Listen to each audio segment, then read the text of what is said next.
que é a terapia cognitivo-comportamental? Oi, gente, tudo bem? Bom, já vou começar esse vídeo falando que eu ainda não sei direito para onde olhar aqui, mas vai dar tudo certo, é apenas o segundo vídeo do canal, daqui a pouco a gente se acostuma, né? Bom, hoje eu quero falar com vocês sobre o que é a terapia cognitivo-comportamental. No primeiro vídeo eu falei que essa é a minha abordagem na psicologia, então acho que é importante para que vocês compreendam se esse canal também atende ou não a necessidade de vocês, né? Para quem é estudante, para quem é psicólogo, para estudantes que querem aprender mais sobre essa abordagem e até mesmo aí para público leigo compreender essa abordagem e caso se identifique, procure profissionais que trabalhem com ela, tá? Então, a terapia cognitivo-comportamental, ou como algumas pessoas chamam, terapia cognitiva comportamental, ela foi criada em 1964 pelo Aaron Beck. Aaron Beck inicialmente tratava seus pacientes com a psicanálise, porém, ele percebeu que os pacientes depressivos dele tinham um padrão de pensamento e um padrão de comportamento.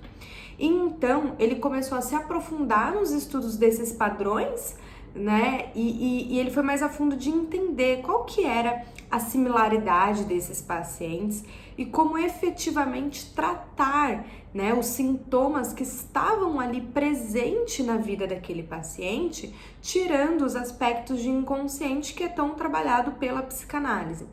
A partir desse momento, ele rompe ali com a psicanálise e se aprofunda na terapia cognitivo-comportamental. Então, ela surgiu inicialmente para o tratamento da depressão, porém hoje a gente já tem aí diversas evidências científicas de que ela é tratamento, né, a gente chama de padrão ouro de tratamento para os transtornos mentais e também aí para algumas questões óbvias nosso do dia a dia, né? Ela não serve apenas para os transtornos mentais.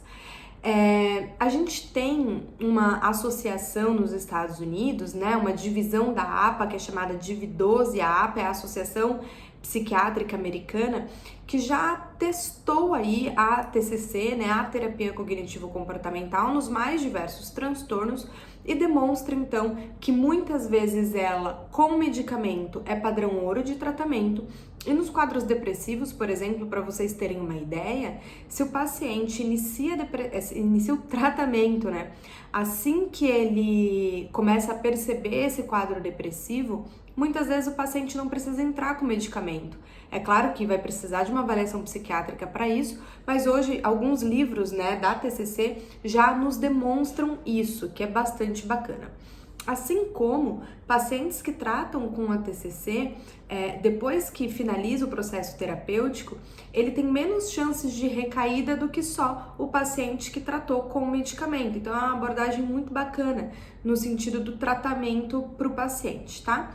Como que a TCC compreende então esse indivíduo, né? A TCC ela vai passear entre alguns aspectos. Ela vai entender que nós, enquanto indivíduos, vivenciamos uma situação. Essa situação vai gerar na gente alguns pensamentos, que a gente chama esses pensamentos de pensamento automático. Esses pensamentos vão desencadear na gente emoções, como raiva, tristeza, angústia. E essas emoções vão influenciar na forma que a gente se comporta, que então a gente chama isso de comportamento disfuncional, ou seja, são comportamentos que geram prejuízos, por exemplo, no nosso dia a dia. Como que vocês podem perceber isso? Pegue, por exemplo, duas pessoas que bateram um carro. Uma pessoa bateu o carro e ela fala, né? Ela pensa, ok, eu bati o carro, tenho seguro, vou ligar para o seguro e vai dar tudo certo. Uma outra pessoa fala, né? Pensa, bati o carro, aí vai vir o pensamento automático. Eu não presto para nada, eu sou incompetente, nem dirigir eu presto. Nisso vai vir o que? A emoção, a tristeza, a angústia, aquele sentimento de fracasso, né? Consequentemente, existe aí a possibilidade dessa pessoa se comportar de uma forma de fuga e esquiva, que a gente chama. Que o que é isso, fuga e esquiva? Ela não pega mais no volante. Ah, Érica, mas isso não é um problema. Ela pode pedir um Uber, ela pode pedir não sei o quê. Pode, mas de uma certa forma tira a autonomia dela, tira a liberdade dela, né? Vamos supor que ela sempre fosse trabalhar com carro, agora ela vai precisar trabalhar de transporte público, enfim. Então, vocês conseguem perceber como que é a dinâmica da TCC? Então, quando o paciente está em consultório, a gente trabalha com duas questões primordiais, que é a modificação desse pensamento e a modificação do comportamento. Essa estratégia sempre vai depender do paciente que está aqui no consultório, do como que está a situação dele, ele tem mais pensamentos que estão negativos, enfim, porém o comportamento dele ainda está funcional, a gente trabalha a modificação dos pensamentos, ou não, ele já não consegue sair da cama, ele já não tá tomando banho, ele já parou de trabalhar, por exemplo, tem crises de pânico constantemente. Então, nesses casos, a gente trabalha aí com algumas técnicas comportamentais, tá? Então, a TCC vai basear nisso, é claro que não é só isso, né? Esses pensamentos automáticos, por exemplo, eles são muito mais aprofundados dentro dos nossos estudos, né? Dentro do estudo da TCC, dentro do estudo científico, que vai separar aí entre os pensamentos automáticos, as crenças intermediárias e as crenças nucleares, né? Essas duas crenças são responsáveis de fazer, junto com esses pensamentos automáticos, a vida do paciente andar, a vida do paciente caminhar. E aí isso é um processo que a gente vai trabalhando em terapia com diversas ferramentas. Uma outra questão importante da terapia cognitivo-comportamental é que ela é uma terapia pautada em começo, meio e fim.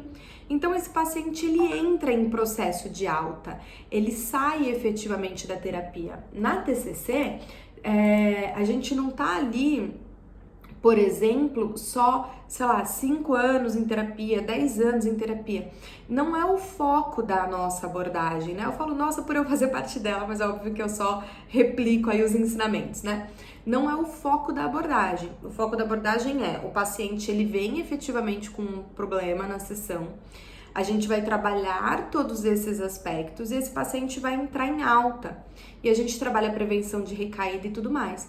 Porque o foco é que o paciente aprenda a ter controle de si mesmo, ter controle das suas emoções, ter controle dos seus pensamentos, modificar os seus comportamentos, tá? Então, essa é uma das premissas básicas aí da nossa abordagem. E a TCC ela é uma abordagem de muita troca, de muita devolutiva, de muita participação por parte do psicólogo, é muito ativa dentro do processo terapêutico, o que também diferencia aí às vezes de algumas abordagens, tá? Não estou aqui falando de abordagens melhores ou abordagens piores, isso fica por conta de quem está assistindo o vídeo. Estou falando aqui sobre a minha prática profissional e a abordagem que eu trabalho dentro do consultório, que é tudo que eu estudo, tá? Dentro da TCC, a gente tem aí também as terapias de terceira onda, que a gente inclui a terapia de aceitação e compromisso, que é uma terapia que eu estudo muito para aquelas questões que a gente não consegue modificar. Como, por exemplo, dor crônica, né? A gente não modifica a dor crônica, então a gente trabalha a aceitação e o compromisso daquela dor. Um acidente que a pessoa sofreu e infelizmente ficou paraplégico, enfim, coisas nesse sentido, um câncer e tudo mais. Então, essa abordagem é a abordagem que eu estudo mais junto com a TCC, tá? São aí, né, o que eu costumo trabalhar dentro da terapia. Mas existem outras, como a terapia comportamental dialética, como a terapia TREC, terapia reativa emocional comportamental, enfim, tem algumas outras abordagens, né? As terceiras ondas da TCC, que a gente chama de terapias contextuais, que não é aí tanto o que eu me aprofundo no estudo, tá?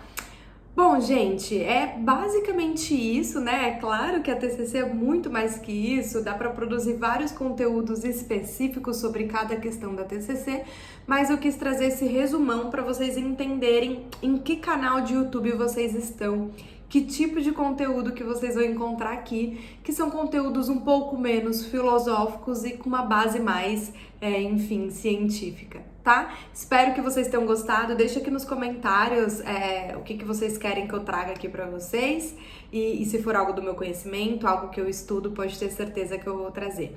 Obrigada, esse foi o vídeo da semana, a gente se encontra semana que vem. Tchau, tchau!